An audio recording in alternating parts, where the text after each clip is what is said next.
Então, olha a questão. Um ímã cilíndrico A com um pequeno orifício ao longo de seu eixo pode deslocar-se sem atrito sobre uma fina barra de plástico horizontal. Próximo à barra e fixo verticalmente encontra-se um longo ímã B, cujo polo sul encontra-se muito longe e não está representado na figura, só está representado aí o polo norte, observe.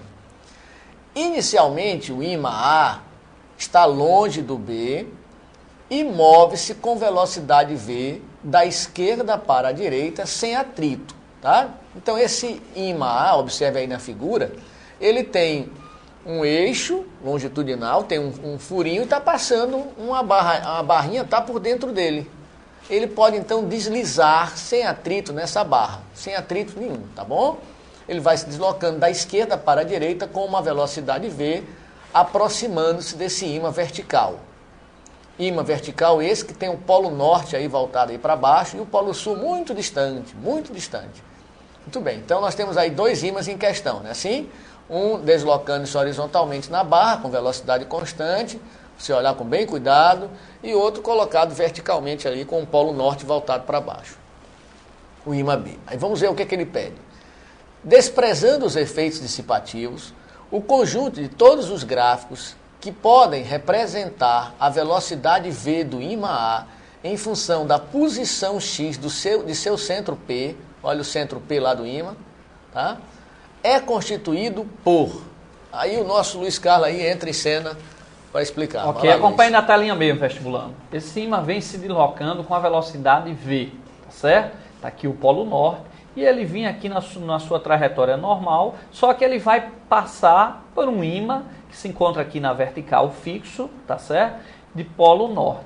Ora, nós sabemos que vai haver uma interferência, polo norte com polo norte, vai aparecer aqui uma força de repulsão, que nós aprendemos lá que polo do mesmo nome se repele. Então esse ímã que vinha aqui ia continuar normalmente, agora vai sofrer a ação desse outro ímã que se encontra gerando aqui um campo magnético que vai interferir nesse outro ímã. Lógico que polo norte, pode ser que aconteça alguma coisa aqui com esse ímã, com certeza. Agora, vestibulando, se esse ímã aqui colocar uma força de repulsão nesse outro muito forte, se isso acontecer, esse ímã que vinha aqui com velocidade V, devido a essa força de repulsão, vai sofrer uma desaceleração. Se for muito forte, ele vai parar e vai fazer esse ímã recuar, empurrar, devido à força de repulsão, norte por norte.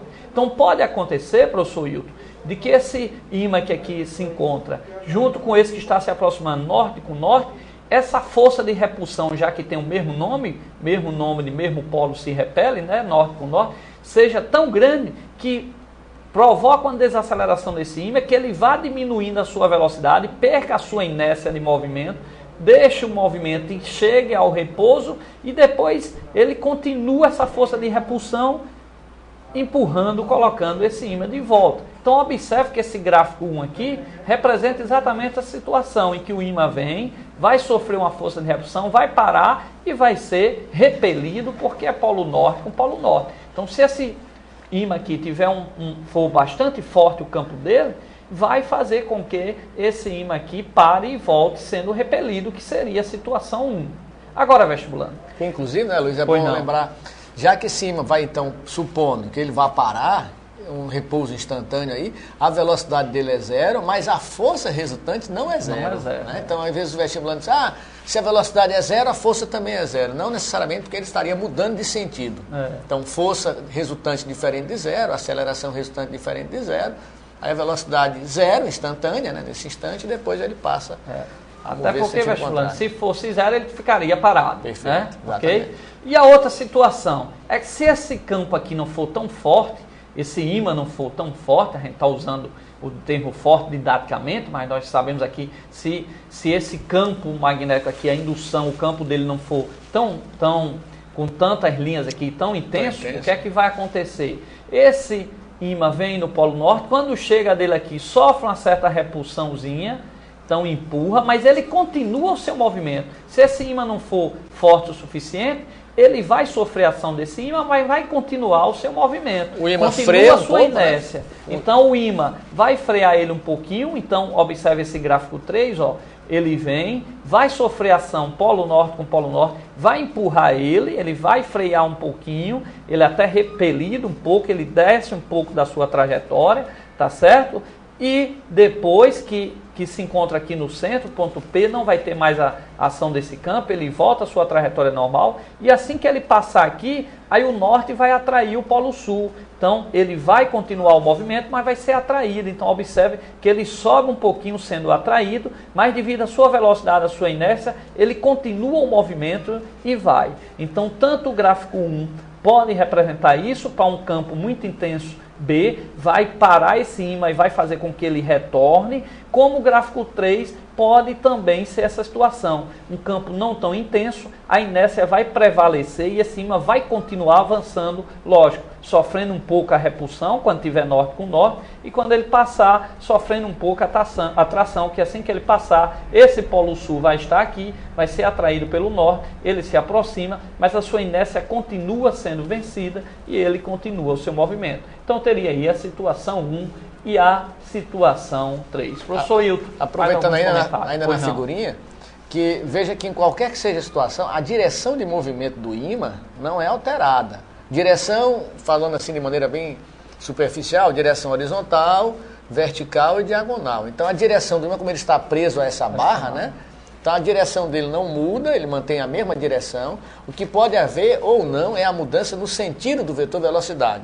Se ele parar, o sentido da velocidade inverte, que seria o que está nesse gráfico 1.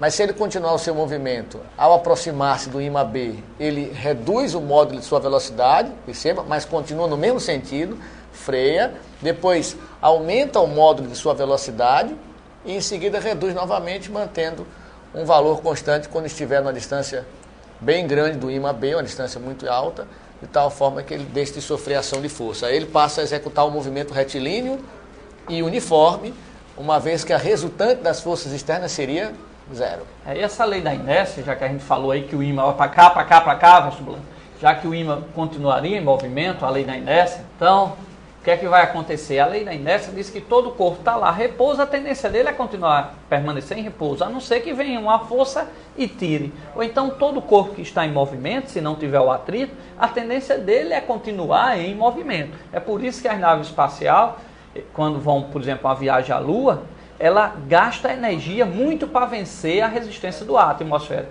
Mas depois que chega no espaço, eles podem desligar o motor, porque ali eles já estão em movimento a tal velocidade. Como no espaço não existe ar, não tem atrito, então ele vai continuar com aquela mesma velocidade através da lei da inércia. Porque se não haja combustível para ir e voltar. Então utiliza muito essa parte da inércia nessa parte de viagem aí de ônibus espaciais. Professor Hilton. Ele pode até, então, desprezar a ação da atração gravitacional, ele já está distante da Terra, né? A atração gravitacional é zero, não tem atrito com o ar, despreza a atração gravitacional de qualquer outro corpo celeste, a velocidade que ele tiver, ele mantém. Se a resultante das forças for zero, a conservação da quantidade de movimento linear. É bom até citar a ideia da quantidade de movimento linear como sendo o produto da massa do sistema, ou então de um corpo, pela velocidade, o vetor velocidade linear. Massa vezes velocidade dá a quantidade de movimento. Supondo uma massa constante, a quantidade de movimento só iria variar se o vetor velocidade variar. Quando a gente fala o vetor velocidade variar, vetor velocidade linear, pode ser variar módulo, direção ou sentido. Então, para que a quantidade de movimento linear de um corpo mantenha-se constante, pode ser igual a zero ou diferente de zero. Para que ela seja constante, a quantidade de movimento linear, o corpo precisa estar em repouso, a resultante das forças externas é zero, ou então ele está em movimento retilíneo e uniforme, a resultante das forças também zero, como o professor Luiz Carlos coloca. Sendo assim, a quantidade de movimento linear do corpo mantém-se constante, se conserva.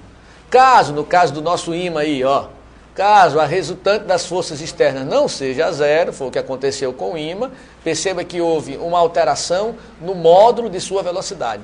Consequentemente, a quantidade de movimento também variou. Um princípio muito importante, que provavelmente vai estar na sua prova, o princípio da conservação da quantidade de movimento linear ou momento linear. Para se conservar, a resultante das forças externas que atuam sobre o corpo precisa ser igual a zero. Equilíbrio estático ou equilíbrio dinâmico. Perfeito, Luiz? Ok, professor Hilton.